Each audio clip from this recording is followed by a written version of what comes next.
नमस्कार दोस्तों। तो आज के इस वीडियो में बात करने वाले प्राचीन भारतीय इतिहास के अंतर्गत कौन कौन से टॉपिक को आपको पढ़ना है। अगर आप इन टॉपिक को पढ़ लेते हैं तो आपका प्राचीन भारतीय इतिहास का सारा सिलेबस कंप्लीट हो जाएगा। तो चलिए वीडियो को शुरू करते हैं। तो प्राचीन भारतीय इतिहास के अंतर्गत सबसे पहले आपको मानव जीवन का उदय पढ़ना है।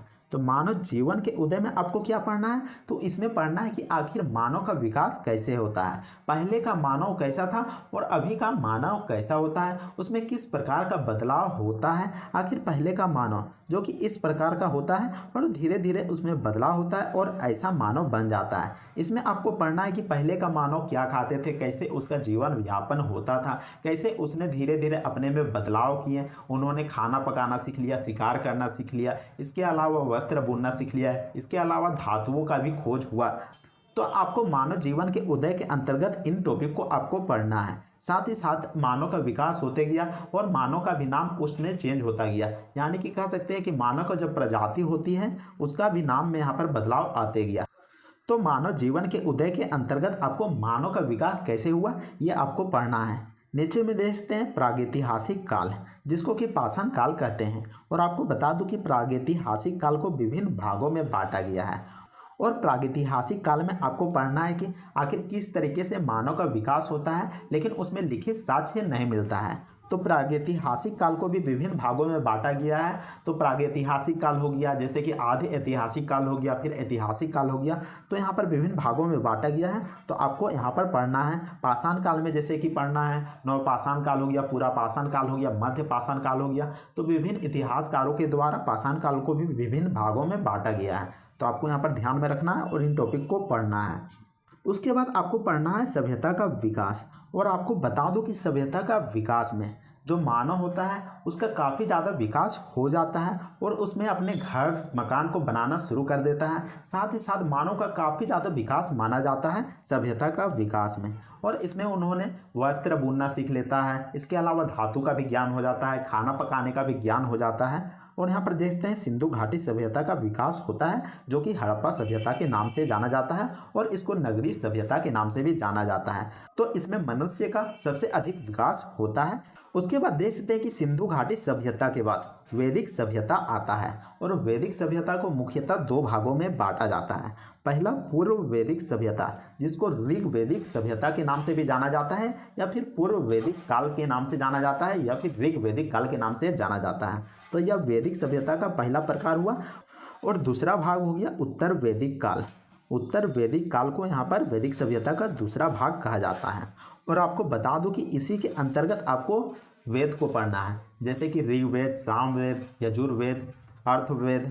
तो इसको यहाँ पर पढ़ना है वैदिक सभ्यता के अंतर्गत। और उसके बाद देखते हैं कि वैदिक सभ्यता को धार्मिक आधार पर दो धर्मों में बांट दिया जाता है। पहला धर्म का नाम रहता है जैन धर्म और दूसरा धर्म का नाम रहता है बौद्ध धर्म। जैन धर्म जो कि महावीर जी आते हैं उसको जैन धर्म के नाम से जानते हैं, और बौद्ध धर्म में महात्मा बुद्ध आते हैं। तो इन टॉपिक को आपको पढ़ना है कि जैन धर्म में कौन कौन से अनुयायी हुए और बौद्ध धर्म में कौन कौन से अनुयायी हुए। साथ ही साथ इसका संस्थापक के बारे में आपको पढ़ना है। तो इनको यहाँ पर पढ़ना है। तो यहाँ पर देखते हैं कि सभ्यता को धार्मिक आधार पर दो भागों में बांटा गया था, जैन धर्म और बौद्ध धर्म। ठीक उसी प्रकार राजनीतिक आधार पर मगध का उत्कर्ष यानी कि महाजनपद में बांटा गया था।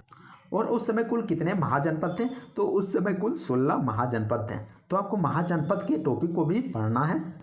और फिर महाजनपद के बाद फिर यहाँ पर वंश का उदय होता है। तो कौन कौन से वंश का उदय होता है, जैसे कि हर्यक वंश आते हैं, फिर शिशुनाग वंश आता है, फिर नंद वंश आता है। तो इन वंशों के संस्थापक के बारे में पढ़ना है और साथ ही साथ कौन कौन से राजा के रूप में उभरते हैं और किस प्रकार राजा के द्वारा शासन किया जाता है, वहाँ की राजनीतिक, आर्थिक और सांस्कृतिक धार्मिक कंडीशन क्या रहता है। तो इन सभी चीज़ों को आपको यहाँ पर पढ़ना है। एक तरह से कह सकते हैं कि साम्राज्य का विकास होता है वैदिक सभ्यता में, कह सकते हैं कि साम्राज्य का विकास होता है। तो आपको इन टॉपिक को यहाँ पर पढ़ना है।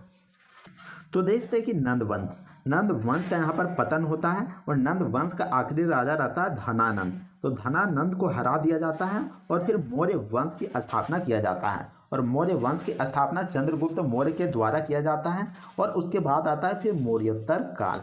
तो तो आपको इन टॉपिक को भी पढ़ना है कि नंद वंश का स्थापना किसके द्वारा किया जाता है और किस तरीके से नंद वंश का पतन होता है। फिर उसके बाद मौर्य वंश का नींव रखा जाता है और फिर मौर्य वंश का जैसा ही पतन होता है फिर मौर्योत्तर काल पड़ जाता है। और मौर्योत्तर काल में क्या होता है, तो मौर्योत्तर काल में देशी रियासतों में यहाँ पर राजा शासक करते हैं। और मौर्योत्तर काल में कौन कौन से वंश आते हैं, तो इसके अंतर्गत आते हैं शुंग वंश आते हैं, कण्व वंश आते हैं, सातवाहन वंश आते हैं, फिर कुषाण वंश आते हैं। तो इन वंशों के बारे में आपको पढ़ना है। और आपको बता दूं कि मौर्योत्तर काल में विदेशी आक्रमण भी होता है और इसमें विदेशी यात्रियों के द्वारा भी भारत में प्रवेश किया जाता है। तो आपको ध्यान में रखना है कि मौर्योत्तर काल में काफ़ी ज़्यादा विकास होता है। इसमें धार्मिक क्षेत्र में भी विकास होता है, कला के क्षेत्र में भी विकास होता है। कुल मिलाकर यहाँ पर कह सकते हैं कि मौर्योत्तर काल में बहुत ही ज़्यादा विकास होता है। फिर यहाँ पर देखते हैं कि मौर्योत्तर काल के बाद गुप्त वंश का उदय होता है और गुप्त वंश का नींव रखा जाता है श्री गुप्त के द्वारा। तो गुप्त वंश यहाँ पर शासक के रूप में उभरता है और उसके बाद गुप्त वंश का जैसा ही पतन होता है फिर गुप्तोत्तर काल पड़ता है। जैसे मौर्योत्तर काल पड़ता है ठीक उसी प्रकार गुप्तोत्तर काल पड़ता है। और इसमें कौन कौन से वंश आते हैं, तो इसमें वर्धन वंश आता है जिसको कि पुष्यभूति वंश के नाम से भी जानते हैं। और वर्धन वंश में सबसे महान शासक हर्षवर्धन उभर कर आता है। इसके अलावा और भी वंश आते हैं जैसे कि मैत्रक वंश हो गया, फिर यहाँ पर पाल वंश हो गया और इसके अलावा बहुत सारे वंश उभर कर आते हैं। तो गुप्तोत्तर काल में आपको इन वंशों के बारे में पढ़ना है। आखिरकार इन वंशों के द्वारा किस प्रकार शासन किया जाता है, यहाँ की राजनीतिक स्थिति कैसी रहती है, आर्थिक स्थिति कैसी रहती है, इसके अलावा सामाजिक और धार्मिक स्थिति कैसी रहती है। तो आपको इन टॉपिक को पढ़ना है। और आपको बता दूं कि गुप्तोत्तर काल में भी विदेशी आक्रमण होते हैं और विदेशी यात्रियों का भी आगमन होता है। और गुप्तोत्तर काल में भी धार्मिक और कला में विकास होता है। और फिर उसके बाद आपको पढ़ना है दक्षिण भारत का इतिहास। फिर दक्षिण भारत का इतिहास के बारे में आपको पढ़ना है कि आखिर दक्षिण भारत का शासन व्यवस्था कैसा रहता है और दक्षिण भारत में कौन कौन से वंश शासक के रूप में उभर कर आते हैं। तो अगर आप इन टॉपिक को पढ़ लेते हैं तो आपका प्राचीन भारत का इतिहास पूरा कंप्लीट हो जाएगा। तो उम्मीद करते हैं कि आपको यह वीडियो पसंद आया होगा। अगर वीडियो पसंद आता है तो वीडियो को लाइक कीजिएगा और चैनल को भी जरूर सब्सक्राइब कर लीजिएगा। तो मिलते हैं नेक्स्ट वीडियो में, तब तक के लिए जय हिंद, वंदे मातरम।